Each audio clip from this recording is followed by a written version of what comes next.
Талаш шаарындагы өспүрүмдөрдүн күрөш мектебинде Кыргыз Республикасынын эмгек сиңирген машыктыруучусу Камбар Исмайловдун жаркын элесине арналган грек-рим күрөшү боюнча эл аралык турнир өттү. Турнирге 500дөн ашык жаш балбандар катышты. Камбардын спортко кошкон салымы өтө чоң.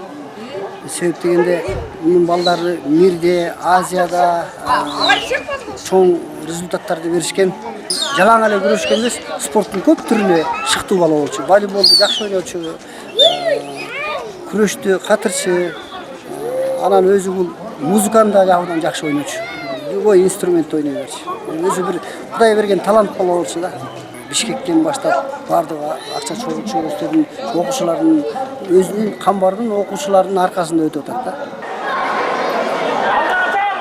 Спорт чебери Камбар Исмайлов кезинде грек-рим жана улуттук күрөш боюнча коңшу өлкөлөрдө өлкө намысын коргоп келген.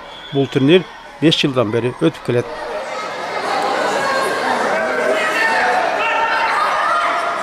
Турнирдин максаты ушу жаштарга келечекте дүйнөнү дүңгүрөткөн, Кыргызстандын желегин желбиреткен инсандардан болсо экен дейбиз.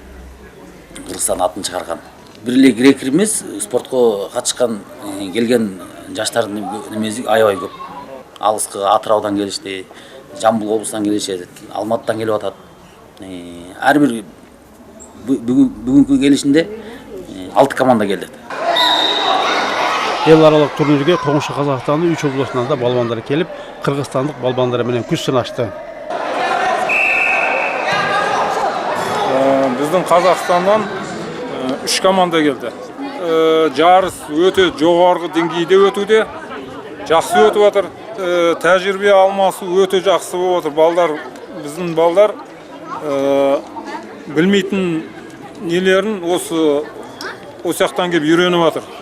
Балдардан. Жакшы, жарыста жакшы болуп атыр. Осы Жамбыл облусу Тараз каласында жылына бир 2-3 турнир болот, үлкен турнирлер. Соған келет, катышат кыргыз агайындар. Сулайман Миңбаев Ош облусунда 30 жылдан бери грек-рим күрөшү боюнча ага машыктыруучу болуп эмгектенет.